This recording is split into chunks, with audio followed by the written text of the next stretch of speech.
at this time, that will conclude this first segment of public comment. As I mentioned at the top, we will allot 30 minutes of time for public comment, and we will carry on with the rest of our business items for the remainder of the evening. Excuse me, I would like to make a few comments if possible. I have a $17,000 payroll to do right now, and I don't get paid to do it because I'm a business I owner. understand, I sir. have not drawn Sir, a salary. I understand. So, Sir, I'm going to ask you to please sit down. Everyone here has been waiting. So I realize that, but I do Sir, have employees that I'd like at to get this paid. time, the Olympia City Council will recess for 5 minutes. We will reconvene to return to the business items for the evening, and then we will move on to the remainder of public comment after our business. Thank you.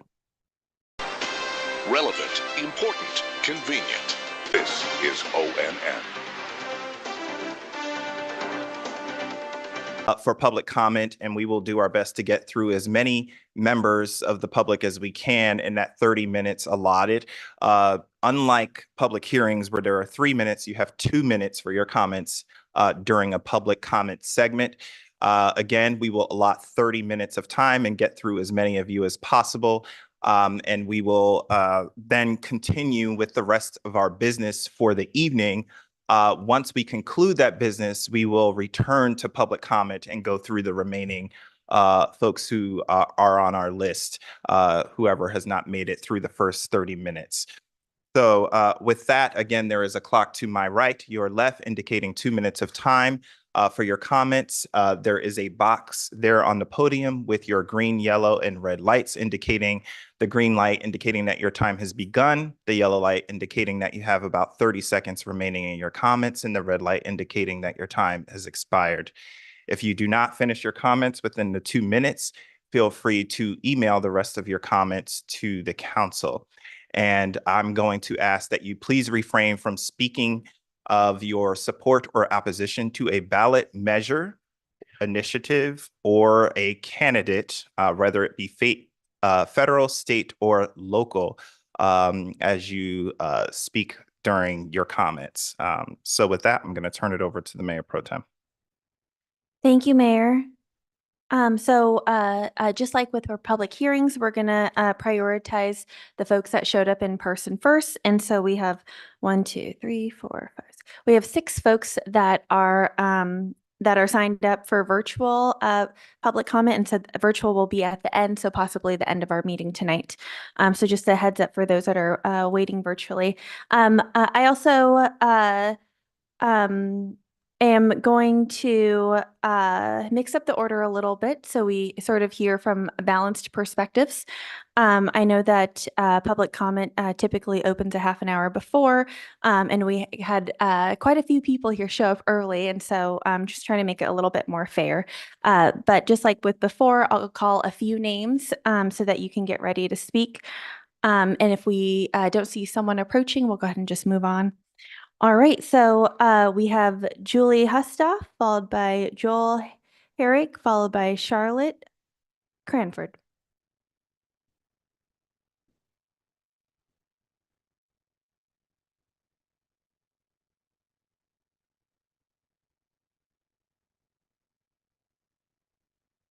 Hello, my name is Julie Hustoft.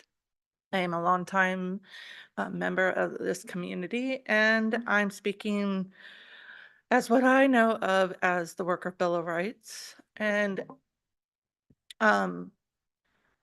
just to say that my how it would benefit me and my family, I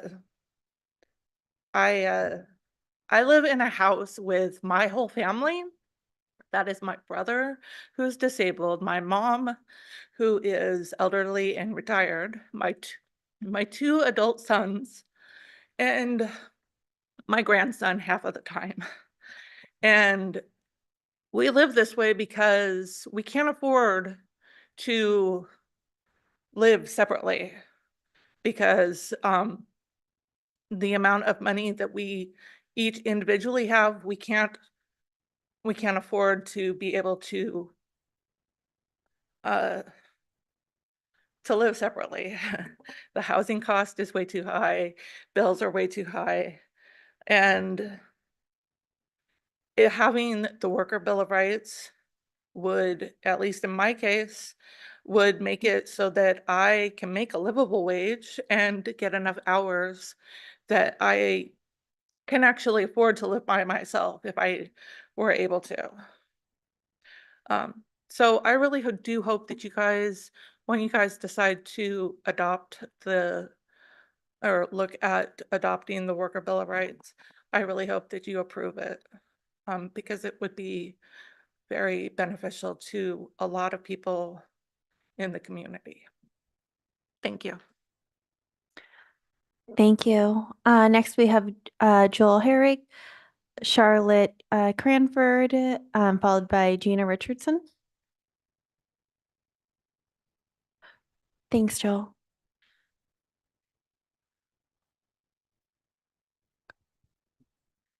Hello.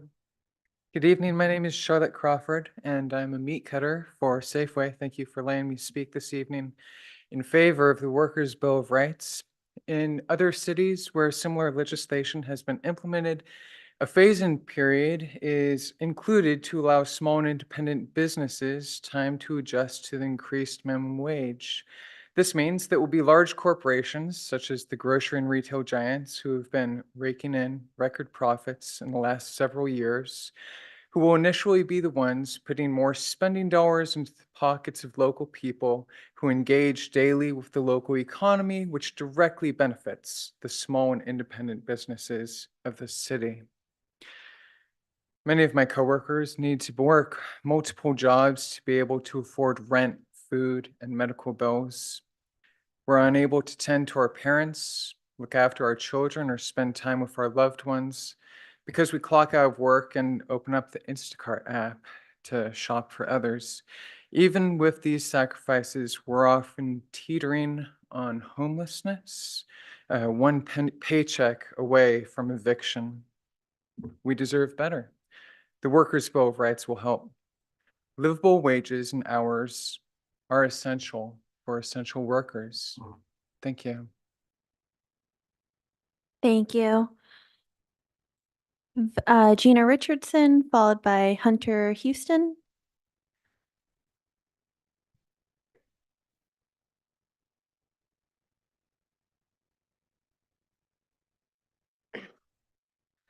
Thank you so much for allowing us to speak tonight. I'm Gina. I work for Fred Meyer. I came tonight to speak about supporting the Workers' Bill of Rights because although I do make more than the minimum wage now, I know all too well the struggles of surviving on it and what that feels like. I remember standing in lines for food boxes as a child with my mother, as single parents, trying to make ends meet. I know, unfortunately, that this is still the case for so many of our brothers and sisters in our communities today. I also know that it's past time to change this, and it's the reality.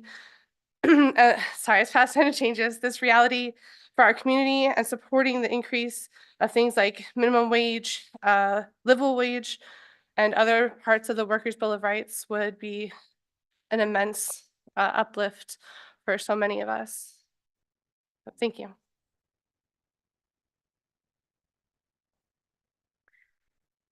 Thank you. Next we have Hunter Houston, followed by Alicia Smith, followed by Kana Reynolds.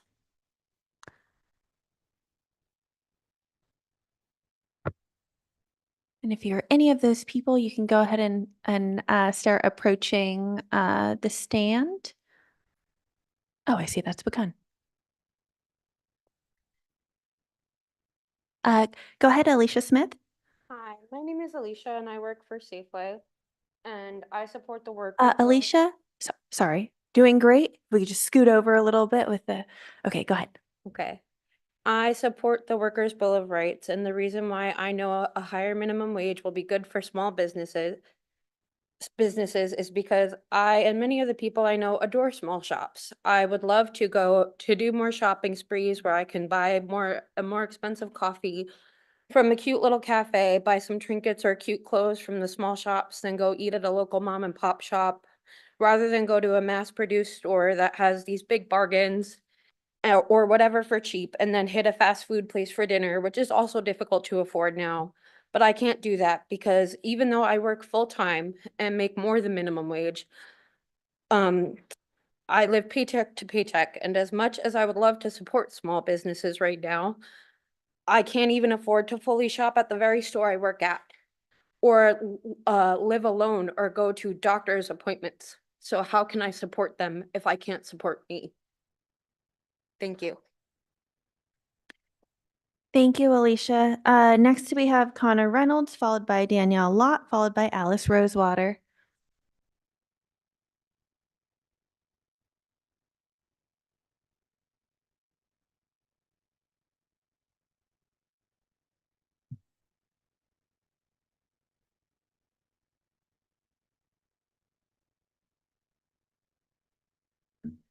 Good evening, counselors. My name is Alice Rosewater. I'm a library worker and an organizer for Olympia DSA. I'm also a musician and a projectionist at the local movie theater, and you'll see why that's important in a second. I'm speaking today in support of a minimum wage increase and the Workers' Bill of Rights package. I speak today as an individual. My views are my own. In the past week, plenty of misinformation has been spread about these policy proposals. There have been concerns raised by businesses and nonprofit owners. Some of these concerns are in bad faith, some are in good faith. I want to address the latter. Specifically, I want to address concerns that the increase in minimum wage, increasing rights for workers, will necessarily come at the cost of our town's artistic and cultural heritage.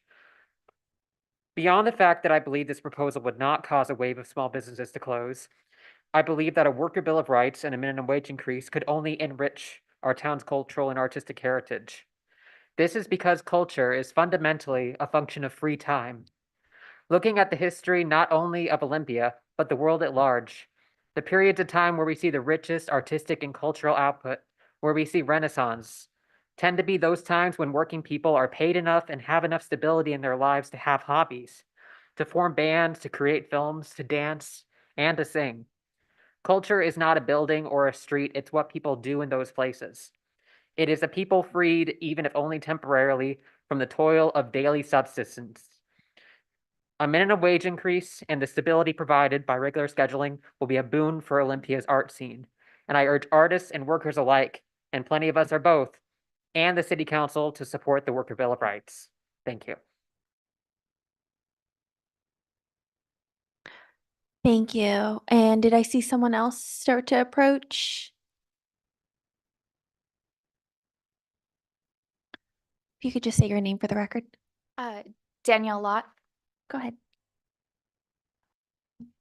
I love our vibrant downtown. I love Olympia's small businesses, and I love being a patron of those places. But when I'm counting every single penny, I have to make sure my bills are paid and I have food on the table. And sometimes that's even in question. The first thing that gets cut from my budget and everyone else's budget is the non-essentials.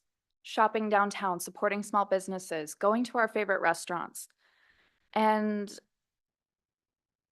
checking out somewhere new. Supporting our workers is supporting our businesses.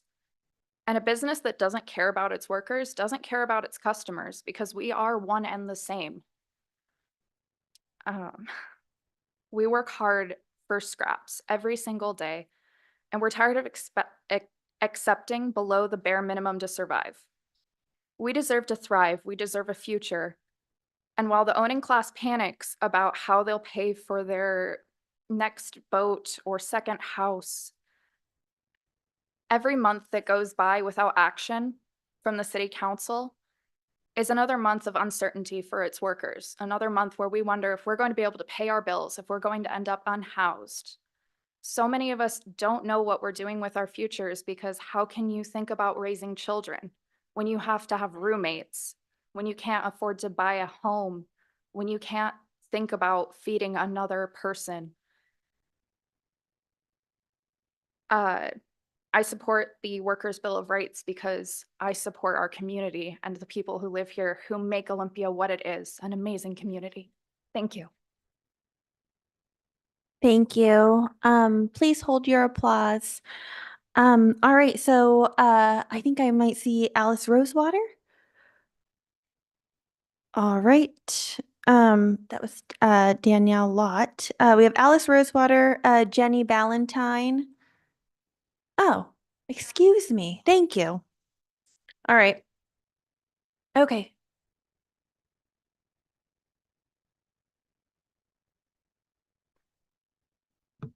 I'm Jenny Ballantyne. I'm a checker at Albertsons, and I support the Bill of Rights because if business owners think that their workers don't deserve fair wages, they're lacking empathy and common sense. We are human beings. We are skipping meals for our kids so that they can eat. We walk to work because we can't afford our car repairs or even a car, some of them. We live in substandard housing or burdening relatives and friends on couches and garages. We don't make enough to afford a home. If income doesn't keep up with inflation, you're not paying a fair wage. Every good worker deserves a fair wage. Underpaid employees are a burden on the community services like food banks, welfare, and housing services. Training and hiring can make or break a business. Imagine how much better your business will run if the employees don't feel disposable. If people earn more money, you will get more business. From janitor to CEO, everyone deserves the same respect and dignity. If you can afford to pay fair wages to keep up with inflation, if you can't afford to pay fair wages to keep up with inflation, you're not running your business properly and causing harm on your community. If your employees could tell you the truth, they would tell you our minimum wage isn't even close to dignified. If you cannot afford to pay your employees enough to keep up with inflation, you don't deserve to call yourself a good business owner. Thank you.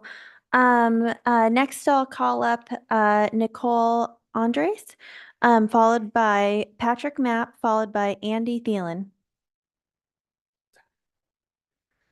Hi, my name's Nicole Andres. I'm a local business owner. I own Nicole's Bar, downtown Olympia. I guess I'm speaking not necessarily from what I learned. It's called a big box company, like the Fred Meyers or the Albertsons. I'm speaking more of the restaurant and bar industry, and how the raise in minimum wage will affect us individually and together. We are fortunate enough to be tipped employees, in which case we already make a higher wage hourly, which of course we pay taxes on. So I do support a higher minimum wage for the people that are not being, aren't tipped employees. But for us, if minimum wage goes up, my doors will close the very next day. I opened a business after 25 years of bartending. I went for it on my own and unfortunately was closed down by a pandemic. I somehow, by the grace of this amazing community, survived that, and now am facing sleepless nights of closing my doors again. So once again, I just want to point out that I'm not speaking for people that work in these big grocery stores. I'm speaking for the restaurant and bar industry, which will be damaged. Ultimately, I don't know of a bar owner in the city of Olympia that will make it if minimum wage goes to $20 or $24 an hour. Thank you for listening. Please hold your applause. Please hold your applause. Thank you. Mayor Pro Tem. All right. As an incentive, holding your applause will help us get through more public comments in the first 30 minutes. So next we have Patrick Mapp, followed by Andy Thielen, followed by Shauna Charbonneau.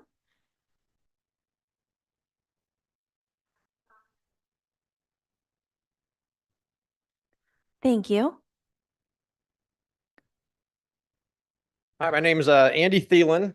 I'm been a resident of Olympia for 55 years, my whole life. I was actually in the Union 367 for 10 years, was a Teamster for 20 years. and decided I wanted to finally run my own business. I did that about 12 years ago. I put everything I had into my business, my time, my money, my family's money. I have a daughter that's managing that store now. I have a son-in-law that also works for me. And I gave up my Teamster job 3 years from retirement because I'd finally got to a point where my business was running. I didn't have to be there like I was doing a full-time Teamster job and running my business, both of them, probably 80 hours a week. Up until about 6 years ago, I finally was able to quit my Teamster job and start my business, where I've only had the business, but continued to run that business. Partners with Nicole in a business. I have another business. I employ 30 people in this town. And if this Bill of Rights, if this minimum wage is adopted, like Nicole said, we will be closing our doors. I went to school for business and finance. I've had some people talk about we don't know how to run a business if we can't pay our people $24 an hour. That's discouraging to hear that. I sit down every month with my P&Ls and we find everything we can do to save money. Can we give pay raises? What are we trying to do to stay in business? And it is hard. And I know what I'm doing. And to be told that we don't care about employees, we love our employees. We care about our employees. Most of my employees have been to my house. I take care of them. But we will shut our doors if this is adopted. There's no way that we can handle that big a pay raise for all of our employees. Some make more than that, some don't make more than that. But this will devastate my businesses right here in downtown Olympia, and almost every bar and restaurant in town as well will be out of business. People will go to Tumwater, they'll go to Lacey. Thank you for your time. Thank you. Next we have Shauna Charbonneau, followed by Brandon Whedon, followed by Alex Ramsey.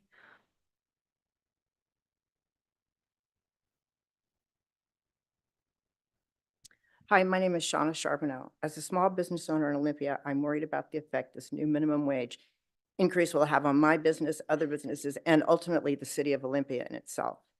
Businesses will move to other cities adjacent to Olympia, and this will result in commercial buildings being left unoccupied, thus resulting in owners trying to sell them because they can't rent them.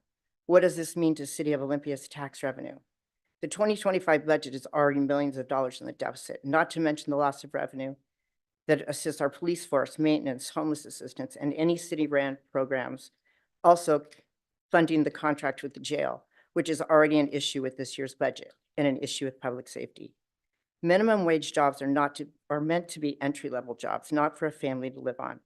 They are for people who want to work part-time, like a high school kid saving for a car, or mom who wants something to do outside the home. Why should a 16-year-old make the same as someone who has attended college or trade school? What would drive youth to get a further education or trade job when they're already making what someone makes after going to college or trade school? This ultimately is a slap to anyone who went to school that has to pay for an education they received when they could just be flipping burgers with no education. Should this increase happen, I'll be forced to increase my prices in order to compensate the increase in wages and payroll taxes. With this, I will lose clients as the price will not be in their budgets anymore. My payroll taxes, income tax, and state taxes will all go up with the increase of hourly wages and the increase to our sales to cover the increase of hourly wages. A lot of his business owners have part-time help due to operating hours. We are not Seattle, and people from Seattle are moving here because the cost of living and homes are cheaper. Unemployment will increase in Olympia because businesses will leave. Thank you. Next we have Brandon Whedon.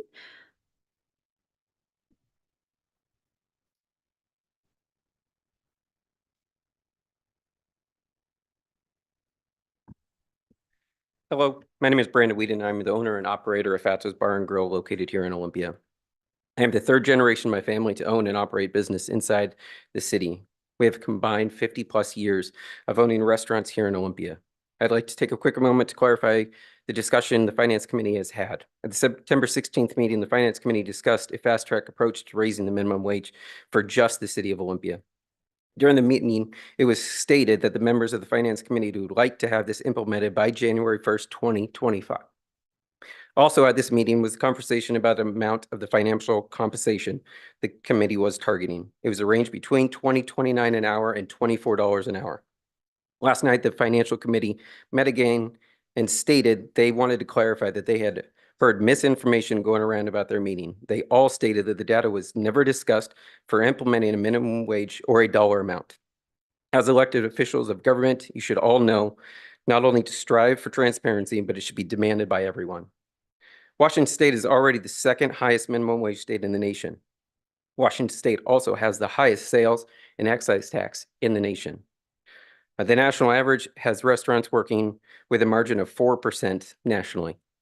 Here in Washington, we operate on only 1.5%. These numbers come directly from the National Restaurant Association. The city of Olympia is already running a deficit as high as $12 million. Where do you expect to make up a shortfall when we will be forcing businesses to shut down or leave the city? I appreciate your time. I look forward to speaking with you more. Thanks.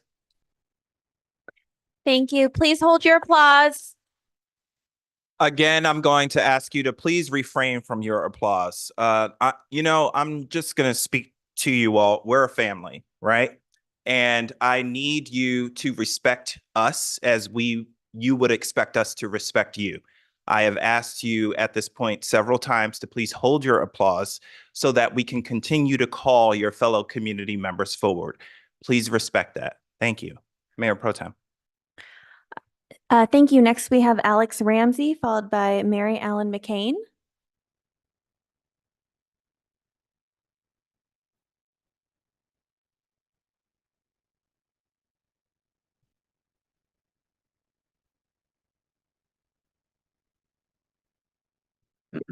Hi, my name's Alex Ramsey, and I'm a fairly new business owner over in East Olympia. I run a business called Atomic Wraps.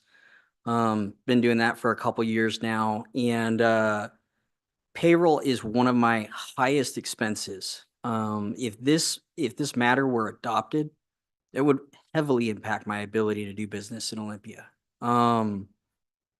I also believe that it would drive up inflation in the city and cause a lot of people to travel into the city to compete for these jobs that people living in the city wouldn't be able to compete for. So I think the impacts need to be thought out a little bit more than just as to how that's going to improve for employees. I don't know that it would improve for employees. I don't know that they'd be able to afford the small things that they want to buy when those prices are having to be raised in order to compensate for the minimum wage. That's all I have. Thank you. Hello, my name is Justina Goldbeck. I'm a resident and worker of Thurston County, and I am interested in starting a business, as many people here currently have. The youth of today live in the consequences of yesterday's decisions. That is why it is so important, the decisions we make today. Teens and those in their early 20s who are entering the workforce are in one of the most unstable times we've ever experienced. While corporate profit balloons, the average American is paying the price, and young people are hit the hardest. Many people under 25 today will never own their own home.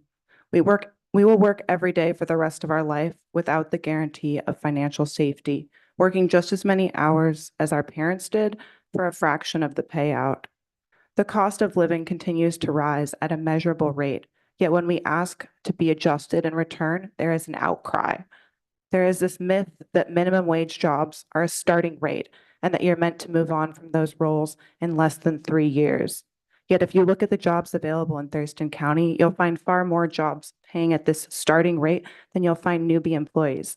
Many of us working minimum wage jobs have college degrees and more than 3 years of experience, yet we're working in a class of labor such as barista or cook that are deemed essential enough that can't stop working during the pandemic, but now are not essential enough for our wages to be adjusted for inflation. Ultimately, it is the corporations who have the most to gain by suppressing wage growth. Corporations that are trying to nickel and dime small businesses by paying workers in the community poverty wages in order to outcompete ethical business owners. And let me be clear, if your business, it relies on the labor force of people who are unable to pay their own bills in order for your business to run, you are not running an ethical business. It is the individuals in this room and this community who live their lives in service to you who require this raise to be able to live. Thank you.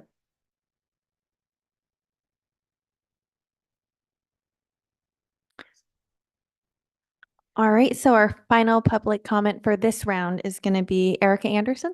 Yes, ma'am. Thank you. Mayor, members of council. Thank you for the opportunity to speak. My name is Eric Anderson. I work at the Franz Outlet, bakery outlet in Lacey. It's across the street from the food bank. Every week that I work there, I see those lines for the food bank increase and see that need increase for the residents of our county.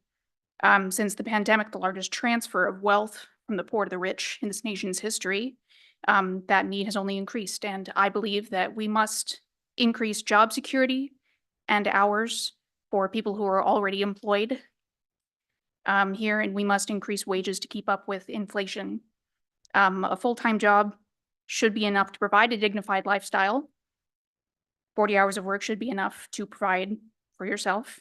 And if we at the City of Olympia are to continue to be leaders in quality of life and dignity in life, we have to be on the right side of history on this issue, I think. As voiced by other speakers here tonight, we must envision how we want our future to look. And I believe that supporting the Workers' Bill of Rights is supporting the future of this country that we want. Thank you. Thank you very much. So at this time, that will conclude this first segment of public comment. As I mentioned at the top, we will allot 30 minutes of time for public comment, and we will carry on with the rest of our business items for the remainder of the evening. Excuse me, I would like to make a few comments if possible. I have a $17,000 payroll to do right now, and I don't get paid to do it because I'm a business I owner. understand, I sir. have not drawn a Sir, salary. I understand. So, but Sir, I'm going to ask you to please sit down. Everyone here has been waiting. So I realize that, but I do Sir, have employees that I'd like at to this get paid. time, the Olympia City Council will recess for 5 minutes. We will reconvene to return to the business items for the evening, and then we will move on to the remainder of public comment after our business. Thank you.